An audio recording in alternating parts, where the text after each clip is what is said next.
कि मेरी एजुकेशन जरूर गवर्नमेंट स्कूल के अंदर हुई है और हिंदी माध्यम का विद्यार्थी रहा हूँ और ABCD भी है वो 6ठी क्लास के अंदर है वो पहली बार सीखी थी, लेकिन मैंने उन विद्यार्थियों को चुनौती पेश की थी और उन चुनौती को मैंने हर जगह पर है उसको प्रमाणित भी किया है। मैंने मेरे जीवन की जो सबसे पहले शुरुआत की थी वो पटवारी से की थी। सबसे पहले मैं है वो पटवारी लगा था, उसके बाद में है वो ग्राम सेवक लगा था, उसके बाद में 3rd ग्रेड टीचर था, उसके बाद में 2nd ग्रेड टीचर था, फिर असिस्टेंट जेलर में RPSC टॉप की थी, फिर है वो स्कूल लेक्चरर था, फिर इसी स्कूल के अंदर जिस स्कूल के अंदर आज मैं आपसे मुखातिब हो रहा हूँ, इसी स्कूल के अंदर मैंने एक एग्ज़ाम दिया था असिस्टेंट कमांडेंट का, उसमें भी मैं है वो सिलेक्ट हुआ था और उसके बाद में कॉलेज लेक्चरर भी मैं है वो रहा था और फिर RS 2012 के अंदर 108वीं मेरी है वो मेरिट आई थी। तो उसके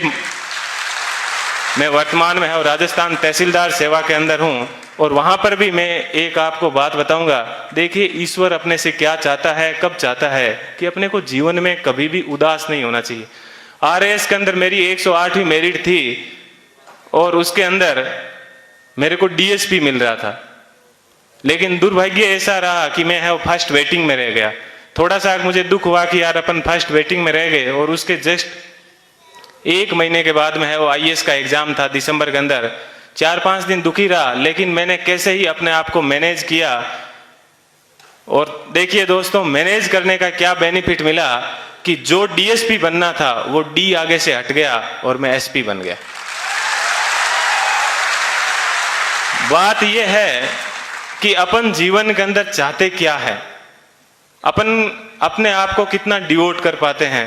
तो आज मुझे है वो IAS के अंदर 170वीं मेरिट है वो मिली और मैं जनरल कैटेगरी से है वो बिलोंग करता हूँ, तो मुझे IPS मिला।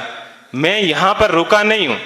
मैं वापस तैयारी कर रहा हूँ और इस बार मुझे आशा है कि हिंदी माध्यम के अंदर IAS में किसी की अभी तक फर्स्ट मेरिट नहीं आई है और मेरी ये पूरी की तमन्ना है कि कम से कम मैं यहाँ उस स्थान तक है वो पहुँचूँ।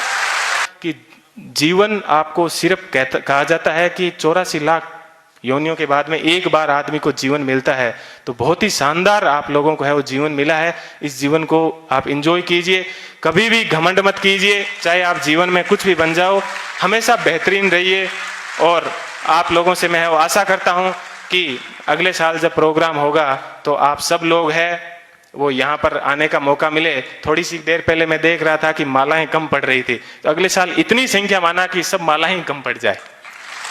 ठीक है, इतनी संख्या में यहाँ पर आना और तब इनको है और रियल खुशी होगी। इस कोचिंग संस्थान को पुनः मैं एक बार इस कोचिंग संस्थान को बहुत बहुत धन्यवाद देता हूँ। हमेशा दिमाग में एक बात ध्यान रखिएगा कि मुझे किसी मैगजीन के कवर पेज पे आना है। मुझे भी जीवन में उसी दिन खुशी हुई कि इस बार जब PD के ऊपर सब जगह पर मुझे कवर पेज के ऊपर है वो जगह मिली। ऐसी चीज हमेशा ध्यान रखना कि मुझे क्रॉनिकल PD सब जगह कवर पेज पे मिला और आज क्रॉनिकल पे प्रेम सुख डेलू के नाम से या यूट्यूब के ऊपर अनेक वीडियो चलते हैं, तो मुझे बेहद खुशी होती है। आप भी अपने जीवन में ऐसे टारगेट रखना और हमेशा युवाओं को है वो प्रेरणा देते रहना। कभी सिलेक्शन होने के बाद में ये मत कहना कि ये एग्जाम बड़ा हार्ड है, हमेशा ये कहना बहुत इजी है और यदि मैं कर सकता हूं तो आप भी ये एग्जाम है वो कर सकते हो। एक बार पुनः आप सभी लोगों को है वो